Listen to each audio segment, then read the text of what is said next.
This place is like, it never ends. No, there's always another bit to find, and this is off limits to staff, really. This is a behind-the-scenes access area. That we don't use this as a general day-to-day area, so there's some pretty cool stuff in here. Is this the secret door that I've heard so much about? It may well be. What? Not so secret anymore. No, not anymore. It's cool, isn't it? Wow.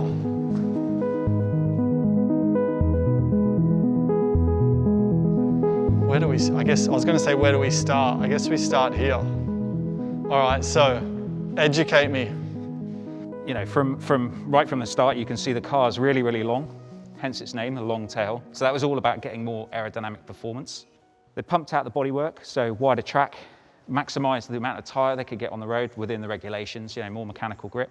Yeah. They took 100 kilos out of the weight of the car as well, which is, you know, absolutely imperative for 100 kilos. Yeah, imperative for any race car. That's crazy. Like, I know for us, it's, if we can save 100 grams, we're killing it in F1. So to get 100 kilos out is, well, I mean, that's insane. You ever tried to get in one of these? Is it open? Oh, it's this button, isn't it? Yeah, push the button. Yeah, yeah. I think you take the wheel off if you want. That'll probably help.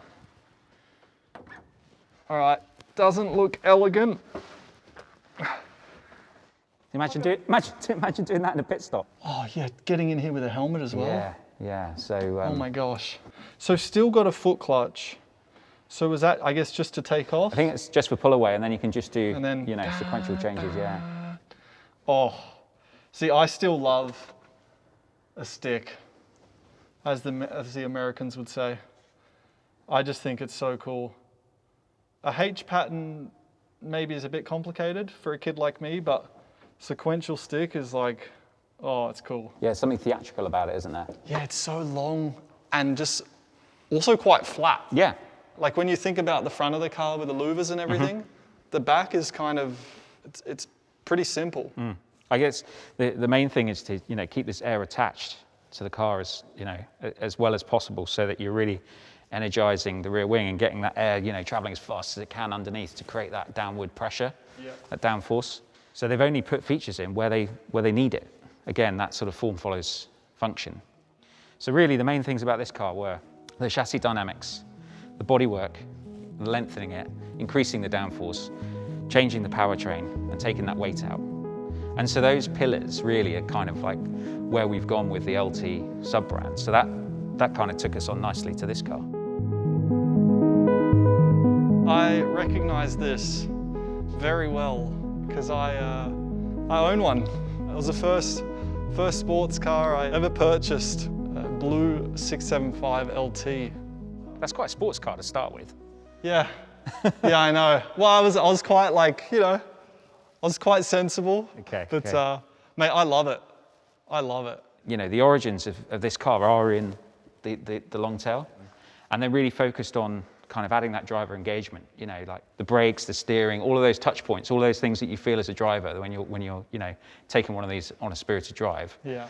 You know, it just makes you feel great. And even at low speed, you know, that sort of texture comes through to you. Well, it's the first thing I noticed when I drove it. It feels like a go-kart. It's just so nimble at the front. It's so responsive. And yeah, you feel everything, and it gives you, well, that's what it gives you, like amazing feel. And that's what I loved. I was just like, you can kind of throw it around and like play with it. Yeah.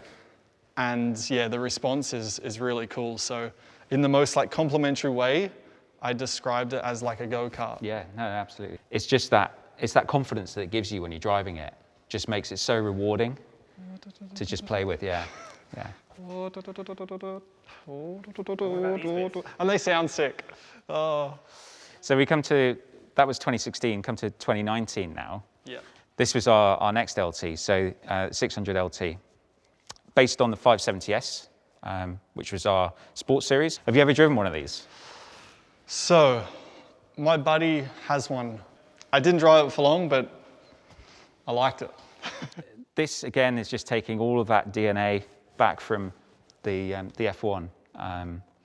And you can see all the sort of aerodynamic tweaks. So, you know, functional fender louvers to reduce that pressure in the wheel arch. This is really the party piece for me on this car, is the top exit exhaust. Best thing about this is when you've got it absolutely nailed and it's hot, you get flames up here. Yeah, that's maybe that's still the kid in me, but any flames that come out of an exhaust is like, you're winning. Yeah. You're doing all right. Gave us a massive engineering challenge though, because you can see like the center section of this is all ceramic coated. You know, we still wanted the visual carbon fiber on the outskirts, but we just couldn't take the temperature. The resins, it was all about that heat management. And that's still that's a really functional area of the wing as well, because as you get towards the edges of the wings, unless they've got end plates, you know, the efficiency drops off from a downforce perspective. So it's really important we had that. That's badass. It's like, wait, why isn't it all carbon? Well, it's not because these pump out flames. Oh, okay, then that all of a sudden makes this a lot cooler. I recognize what's next. I was fortunate to have one for a few weeks when I was in California. And in the most positive way possible, it scared the shit out of me. It is so fast. Yeah. Like, it's so fast. So then what is the actual specifics of the engine in this? What are the numbers? Okay, so 4-litre V8, twin turbo, twin scroll turbos for faster spool up. It's got 765 PS and 800 Newton meters of torque. So it'll get you, as you said, how fast it was. It will get you from 0 to 124 miles an hour, or 200 kilometers an hour, if you're speaking that money, in 7.2 seconds. 0 to 200 Yeah. in 7.2 7.2. seconds. Yeah.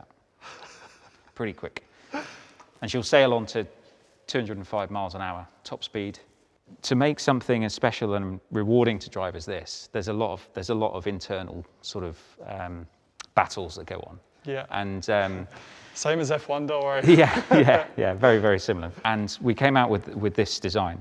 The main reason being that with four exits, we can get more air out and get some more volume. But the precise diameter of these tailpipes and the proximity to each other, and the way that they kind of amplify the sound waves, that was really, really key.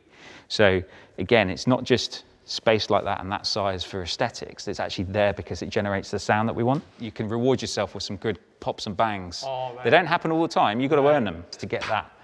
Yeah, And get you feel that it. crack. Yeah. I love it. Like you feel it even through the wheel. You feel it. You feel it through your spine. It adds to the whole experience. But yeah, it's such a good point what you say, because like I look at the quad exhaust, I'm like, man, that looks cool.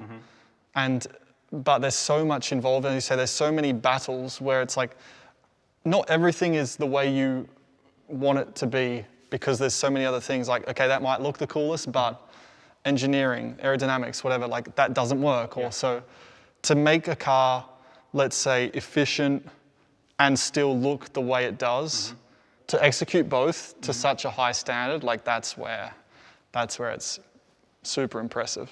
Not only did we, do all the underskin stuff, there's a lot done on the outside. We extended this nose down and made it more pronounced than on a 720. Enlarged this splitter. Obviously, we're trying to get more cooling into the car because it's got more power and performance. These eye sockets, we call them, have this real shark-like quality to them. We pulled down the nose. Did you say shark-like? Yeah. Yeah, I was like, should I say it? But yeah, it reminds me of a shark. There was lots of sketches and looking at nature about, efficient forms. So we've got the teardrop cabin, the gills. And then the party piece is this double skin door. So you've got the tendon on the 600 LT. Well, this was, how do we cool the car with no big visible side intakes on it? So it's got a really clean body side, a lot of sculpture and shape in that. There's a lot of detail, and it's kind of a visual story of what the air is doing. Even when it's stationary, you can kind of almost picture what it does. So this one has the more comfortable seats, slightly easier to get into than the 600 LT because we've pushed this space here wider. Okay. So the header on the windscreen is further forward. That there. Yeah. Carbon tub. But it's there for a reason again. Structural rigidity, we don't have to add any weight. So that means that the Spider is only 49 kilos heavier than the coupe, despite the fact that we've put a whole roof mechanism in. The engineers pushed really, really hard to achieve that.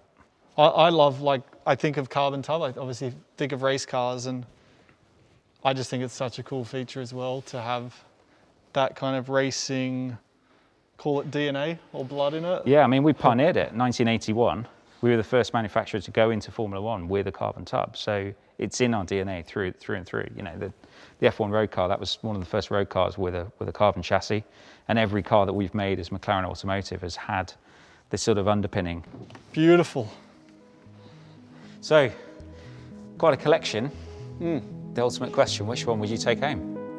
Maybe other than the one you've already got. Yeah, I mean, look, it's not my nature, but I'm going to be greedy. I'm going to take them all. Sue me, Ian. Sue me.